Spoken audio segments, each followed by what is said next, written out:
Galera, após a primeira rodada do Campeonato Brasileiro, já tivemos muitas polêmicas com a arbitragem, galera. Várias equipes aí reclamando que a arbitragem foi muito ruim. Logo na primeira rodada do Campeonato Brasileiro, a gente se fala mais da arbitragem do que do próprio futebol. A arbitragem virou o centro das atenções no Campeonato Brasileiro. Será que a CBF vai resolver alguma coisa, galera? E hoje no programa F360 do ESPN, o Alessandro Barcelos, presidente do Internacional, falou tudo sobre o momento da arbitragem do Brasil, galera. Vamos acompanhar essa entrevista exclusiva aqui no nosso canal. Vou deixar o link na descrição também como crédito e direitos autorais ESPN do Grupo Disney. Eu queria também, galera, se vocês colocassem nos comentários o que vocês acharam dessa primeira rodada do Campeonato Brasileiro e também sobre a arbitragem. Vocês acharam que a arbitragem prejudicou muito alguns jogos? Deixa nos comentários a opinião de vocês. Vamos acompanhar aqui um trecho do Alessandro Barcelos falando tudo sobre a arbitragem. E pouco a arbitragem em si, o que eu quero dizer, a gente tinha que ser mais preventivo. Não se discute aqui profissionalização de arbitragem, reciclagem de árbitros, formação de árbitros. Você não acha que também é papel dos dirigentes, e eu não sei se eu teria até poder de liderar ou de fazer parte de um pensamento preliminar a respeito disso e não só ficar reclamando no varejo quando o nosso time, no caso de cada dirigente, é prejudicado? Professor, se buscarem outras entrevistas minhas, eu tenho sempre falado isso, né? Infelizmente, esse é um assunto que cai na vala comum, inclusive em reuniões oficiais e formais junto à CBF, da importância de termos uma profissionalização do futebol. Hoje, vamos pegar a formação dos nossos árbitros. São 27 federações que formam. Cada uma delas forma de um jeito. Aí no Campeonato Brasileiro a gente chama esses 27 estados para apitar o campeonato e tenta, em um cursinho básico de uma semana, 2, 10 dias, lhes dá toda a dimensão. Aí você olha na primeira rodada, você já olha, na primeira você já vê desuniformidade. Cada árbitro interpretando, o VAR dizendo uma coisa aqui, outra ali. E vocês vão ver que vai ter mais nesse campeonato. Porque não há uma uniformidade, uma formação única, uma escola única, uma profissionalização.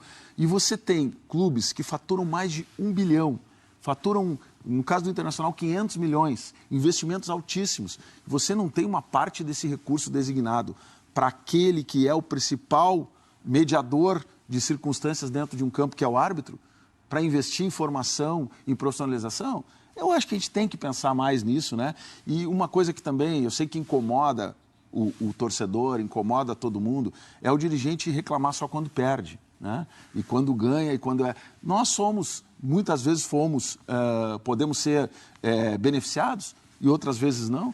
O importante é que a gente alerte esse tema, não como uma condição antiga de condicionamento de arbitragem, de estar preparando o terreno, não.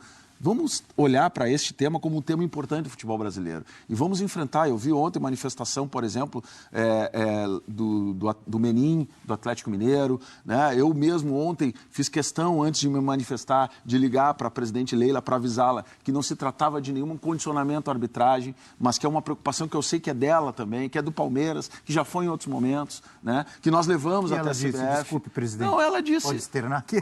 Não, ela concorda que a arbitragem tem que ter prioridade, né? Já fez isso publicamente, não é nenhum segredo, né?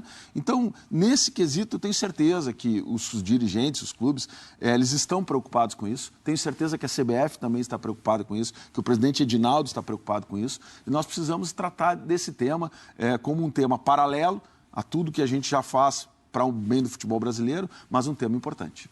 Presidente, a CBF anunciou inovações para esse começo do Campeonato Brasileiro envolvendo a arbitragem. Uma delas, o anúncio em áudio, em tempo real, das decisões do árbitro de campo na análise do VAR, e outra, a divulgação antecipada da escala de arbitragem. Então, divulgando com 2 rodadas de antecipação. Como você enxerga essas mudanças e, principalmente, essa divulgação antecipada de escala que pode acontecer de um árbitro ter apitado mal, ter cometido algum erro grave numa rodada e já estar automaticamente escalado na rodada seguinte? Eu acho que tudo aquilo que pudermos trabalhar em direção à transparência é importante, né? É fundamental que a gente tenha isso. Então, a comunicação do árbitro daquilo que foi a decisão, ela é importante. Mas vejam bem, eu acompanhei os jogos da primeira rodada. Num jogo eu vi a comunicação, nos outros eu não vi. Não funcionou, não estava preparado. O que aconteceu? né? Essas questões elas precisam estar pensadas antes, porque também há daí uma diferença. Sim. Que tem prejuízo, talvez até nem técnico, mas de transparência. Num jogo você fala, no outro jogo você não fala. Então já começa aí um problema que precisa ser equalizado. Foram apenas né? 2 jogos na primeira rodada. Exato, mas a regra seria para todos os jogos, né? Tivemos outras mudanças que sequer os clubes tinham sido informados. Por exemplo, de que no vestiário as camisetas teriam que ser mostradas como é na Sul-Americana e na Libertadores antes do jogo. Então lá no nosso jogo com o Bahia não sabia, o Inter não sabia. Né? E aí o Bahia não fez, ou fez de um jeito diferente, o Inter fez de outro jeito. São detalhes que nem o torcedor fica sabendo, e talvez nem vocês, que precisam ser trabalhados. Isso não é uma crítica, isso é um processo que tem que ter melhorias contínuas para que ele seja melhor. Em relação à escala, também tem esta questão. Né? Se um árbitro vai muito mal num jogo e ele já está escalado para o outro, como você muda? Né? Como é que dá tempo de fazer isso? Né? Isso, inclusive, para o árbitro pode ser ruim, porque não o preserva de uma segunda situação, né, de pressão num jogo diferente. Então, talvez tenha que se repensar essas questões para que a gente possa ajustando o modelo e chegar no modelo ideal. Presidente, o Inter tem um estádio muito bonito. Aliás, a gente estava vendo a rodada do Campeonato Brasileiro, né? A gente olha assim, tem uns estádios que o gramado não está muito bom, ou a iluminação não está boa, ou a marcação... A gente vê o jogo do Beira-Rio, está sempre tudo ótimo. Fez um investimento na contratação de jogadores de nível internacional, de peso, né? Tem uma torcida grande e tal. Mas, às vezes, jogando nesse belo estádio em casa, contra equipes de menor expressão, tem tropeçado. Semana passada tropeçou para o Real Tomayapo da Bolívia, perdeu vaga em casa para o Juventude, que dentro do circuito do Campeonato Gaúcho é um time de peso, mas tem menos investimento que o Inter. E a gente vai voltar atrás, vai ver outras histórias recentes de derrotas marcantes em casa do Inter. O que acontece com o Inter no Beira-Rio contra equipes menores? Né? Porque às vezes vai um time grande lá, o Inter joga bem, ganha o jogo, mas contra equipes menores, qual é o problema? O que tem acontecido com o Inter, na sua avaliação? Eu acho que o futebol está muito equilibrado, né? A gente tem encontrado equipes bem preparadas e que chegam a enfrentar não só o Internacional, outros clubes do Brasil, de uma forma muito, muito forte, muito preparada e muitas vezes também uma desatenção nossa em relação ao próprio adversário, né? Eu não vou citar jogo a jogo aqui, porque teria que fazer uma análise de cada caso, são diferentes. Não é a mesma razão, na minha opinião, para derrota A, derrota B, derrota C. O que nós precisamos é retomar. Né? Retomar a força do Beira-Rio. Né? O Beira-Rio sempre foi um diferencial para nós. Né? Enquanto a nossa casa, nossa torcida, hoje somos um clube, talvez, se não o primeiro, no máximo o segundo clube, o maior número de sócios no Brasil. Ultrapassamos o recorde. Hoje temos 143 mil sócios, né, que fazem parte do nosso quadro social, num estádio que tem uma capacidade para um pouco mais de 50 mil pessoas.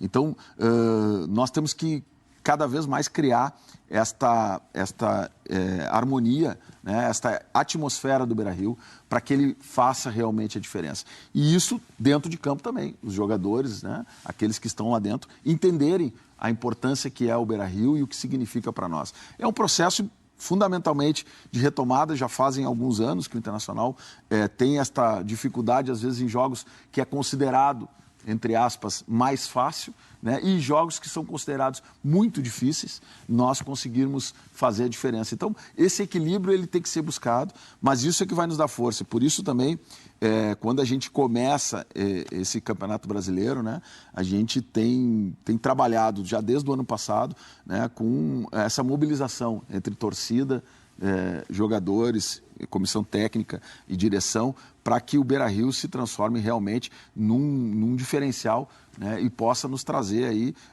aquilo que é o objetivo nosso, e tu mesmo comentasse aqui, não só pela qualidade do estádio, pela qualidade do gramado, mas pela qualidade da equipe que montamos. Né? A nossa expectativa é que a gente possa ser muito mais competitivo, né, no momento que foi construído isso ao longo dos últimos anos, para que a gente chegasse nesse momento a duras penas. Isso foi feito com trabalho interno né, muito forte dentro do clube, que vinha de uma dificuldade ainda maior do ponto de vista financeiro, econômico. Acumulamos superávites, vamos, sem dúvida nenhuma, esse ano, a partir da aprovação e da análise das contas, obtemos o maior superávit da história do Internacional. Né, e mesmo com esse investimento com tudo isto. Então, isso é uma retomada do clube, enquanto clube, para que a gente possa estar disputando na parte de cima da tabela do Campeonato Brasileiro, da Sul-Americana, da Libertadores, da Copa do Brasil, enfim, dos campeonatos que disputamos ao longo desses anos, condições diferentes e as conquistas. Esse é o objetivo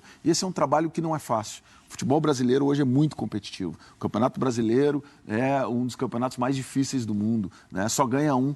Nós tivemos muito perto vários vice-campeonatos, na trave, batendo na trave, quarto semifinal da Libertadores. Né? Então, são questões que vêm nos aproximando, nós estamos muito mais próximos, tenho certeza disso, das vitórias do que estávamos há 5, 10 anos atrás. Já que o senhor citou Campeonato Brasileiro, inclusive perdas recentes com vice-campeonato, enfim, é uma prioridade, é certeza? Acho que isso já foi falado no Internacional, mas às vezes com os acontecimentos, por exemplo, o Internacional pode chegar num mata-mata de Copa Sul-Americana, ou, pensando por um outro lado, o Internacional começou mal a Sul-Americana e pode precisar de um resultado daqui a 10, 15 dias. É prioridade mesmo, brasileiro? Se tiver que escolher entre poupar jogadores para um jogo de Brasileiro ou de Sul-Americana, o Internacional vai priorizar sempre brasileiro ou isso vai depender dos acontecimentos? Só para completar, né? O Inter é o grande time brasileiro há mais tempo sem ganhar o Campeonato Brasileiro, né? Acho que as duas perguntas se complementam com a resposta. Não vou fugir dela, mas é fato, né? O Internacional não se dá o luxo de escolher uma competição. As coisas vão acontecendo. A gente faz um planejamento com, eu diria, objetividade e talvez até com um olhar diferente para o Campeonato Brasileiro, exatamente pela parte que tu me perguntas, de muito tempo que o Inter não ganha esse campeonato e de muitas vezes ter chegado perto ao longo desses últimos anos. Então, há um entendimento nosso, do torcedor, né, de quem planeja esse ano, de que o Campeonato Brasileiro é importante um olhar especial. Agora, nós não vamos abrir mão em nenhum momento das outras competições. E isso não é só como objetivo e como planejamento, também é com execução, porque conforme as coisas vão acontecendo, você vai tendo dificuldade no plantel, ou por lesão, ou por condição física, viagens extremas. E isto, né, a gente não sabia qual era o sorteio, pegamos um time do Equador, pegamos outro da Bolívia. Bom, vamos adiante, vamos passar na próxima fase, viagem curta, o jogo seguinte é contra o Palmeiras, não, é em casa, contra outro time. Quer dizer, tudo isso são circunstâncias que são analisadas ao longo do campeonato e você não pode ser taxativo em dizer uma resposta definitiva de que não, entre um jogo e esse nós vamos tomar esse caminho, né? Agora, vamos ter e isso é compromisso de todos lá e dentro do vestiário isso também está muito claro, vamos trabalhar muito para que a gente possa, a cada jogo do Campeonato Brasileiro, fazer um jogo importante de 3 pontos. Os mesmos 3 pontos que nós conquistamos contra o Bahia serão os mesmos 3 pontos que nós vamos disputar na última rodada. Portanto, o Campeonato Brasileiro ele é disputado do início ao fim com muita objetividade para que a gente possa ter resultado, já tivemos vários exemplos de times que arrancaram muito bem e no final perderam força, ou ao contrário, times que arrancaram mal e no final... Então, a gente tendo um campeonato com equilíbrio, a condição de se chegar mais perto do título, ela é melhor. A gente tem uma tela, aí, professor, você pode seguir até em cima da tela, ou outra pergunta que você tiver, mas a gente tem uma tela com as contratações, porque realmente chama a atenção positivamente, né, esse investimento que o Internacional tem feito aí, presidente. Olha aí, para a temporada 2024, Robert e Renan, que também é um assunto à parte para a gente abordar daqui a pouco. Robert e Renan é um assunto à parte. Alário, Borré, Johan, o goleiro Ivan, Fernando já vem se destacando também, Bruno Gomes, Wesley já... do bola de prata, Fernando. Mostramos agora há pouco. Bernabé, lateral esquerdo, e Thiago Maia. Professor. É ao contrário do que diz o censo geral, que o Inter só se reforça do meio para frente. Tem reforço em tudo que é posição lá, menos a lateral direita. Nós temos um grupo de WhatsApp aqui, presidente, e quando o assunto é internacional, a gente meio que se divide assim entre os empolgados, que colocam o Inter como talvez o melhor elenco do Brasil, um dos melhores lá de Flamengo, de Palmeiras, de Galo, e aqueles que são mais precavidos. Geralmente os mais precavidos são os colorados. Eu queria... Não é diferente de quase todos que eu conheço. Eu queria saber o que o Internacional, na sua pessoa, pensa. Onde o Internacional se coloca nessa história? Olha, professor, nós evidentemente que trabalhamos para qualificar o grupo, né? E não é só esses 10. É importante ressaltar que nós vemos fazendo isso ao longo dos últimos anos, né? São jogadores fundamentais que estão já no clube e que são vários deles titulares, né? Não quero deixar de falar, mas alguns exemplos, né? O Rocher, o Ener Valencia, né? O Bruno Henrique, o Arangues, são jogadores que já estavam no grupo, o Mercado, né? O Bustos, o René, são jogadores que vêm compondo o elenco do Internacional há algum tempo, né? E que o Wanderson, que se somam, Maurício, né? Que se somam a esses jogadores. Então, Alan Patrick, são jogadores fundamentais para nós. Então, esse grupo já está sendo formado há algum tempo e esse ano com a condição que eu já falei aqui, que nós adquirimos, né, ao longo dos últimos anos, a partir de várias reformas que fizemos internamente, nos deram a condição de fazer um investimento. Hoje nos colocamos, né, numa situação de um elenco bastante competitivo, né? Não quero aqui colocar isso numa ordem de grandeza, porque temos outros clubes com muito mais investimentos do que nós. Mas né? é para pôr numa prateleira, assim. Mas numa prateleira competitiva, numa prateleira competitiva, né? E esse era o nosso objetivo. Agora, futebol não se resolve na planilha, não se resolve nessa apresentação que foi feita belíssima por vocês aqui, não se resolve somente em números, se resolve dentro de campo. E é isto o trabalho que está sendo feito lá, para que a gente possa fazer deste ano já um ano de vitórias e conquistas. Agora, isso vai se resolver dentro das 4 linhas e é isso que a gente espera, ter um grupo que enfrente, esse é um problema que a gente teve nos outros anos, talvez um diagnóstico nosso também de ter batido na trave. O Campeonato Brasileiro, o calendário do futebol brasileiro, ele é muito extenso, você não basta ter uma equipe, você tem que ter um elenco, porque roda. E é isso dito por todos os treinadores. Eu vi entrevista do Abel Ferreira agora, depois do jogo lá na Bahia, falando da dificuldade do gramado e do que teria, né, já de consequência para o jogo seguinte. Eu vi o Tite falando no outro jogo também da importância de fazer um planejamento, e lá na Libertadores, um planejamento de quais são as prioridades para o Flamengo, falou isso na imprensa para vocês. Quer dizer, todos entendem que você precisa ter um elenco para que você possa rodar esse elenco e tirar desse elenco uma capacidade de enfrentar o calendário, porque são muitos jogos, né? E, portanto, a exigência é muito grande. Presidente, Galera, e realmente a exigência é grande, né? A exigência aí do calendário brasileiro é muito extenso, né? E falando sobre a arbitragem, né? Realmente a arbitragem precisa, com urgência, né, ser profissionalizada, alguma coisa tem que acontecer nessa arbitragem, porque com essas falhas que estão acontecendo hoje, só está manchando o futebol brasileiro, porque ninguém aguenta mais ver esses erros grotescos, entendeu? Essa falta de critério. Por que a arbitragem erra tanto no futebol brasileiro? Errar é normal, pode errar sim, mas todo jogo erra com vários times e já iniciou a primeira rodada com muitas falhas. E qual o problema da arbitragem? Tem que saber, tem que haver uma regra para os dois lados. O clube, o técnico tá reclamando com o árbitro o tempo todo. Cara, o cara tem que levar a multa. Técnico não tem que falar com o árbitro em campo. Não existe isso, não existe. Entendeu? O técnico fica à beira do campo o tempo todo gritando o árbitro. Como que o cara consegue se concentrar para poder trabalhar? Não consegue. O árbitro ele já erra por natural. Ainda com o cara na beira do campo, os jogadores o tempo todo reclamando. Fica difícil. Fica difícil. Então também tem que ser cobrado também do lado dos clubes. Não adianta você cobrar a sua arbitragem e você esquecer que o clube também está errado. É muita pressão antes do jogo. Vai ser esse árbitro, não vai ser. Na minha opinião, isso daí tá tudo errado. O clube não tem que escolher o árbitro que vai apitar. Entendeu? Se ele apitar e errar, ele tem que ser punido. Tem que ser punido sim. Não pode acontecer esses erros que vem acontecendo. São erros assim bem bobos e o próprio VAR que veio para poder ajudar tem atrapalhado mais do que tem ajudado. E o Internacional, né, esse ano montou uma equipe muito boa, equipe que, na minha opinião, tem tudo para poder brigar até por título de Campeonato Brasileiro, Sul-Americana. Na minha opinião, o Internacional entra como favorito, mas também tem que ter respaldo aí com a arbitragem, porque não dá, a arbitragem não tem como trabalhar da forma que tem trabalhado, errando tanto.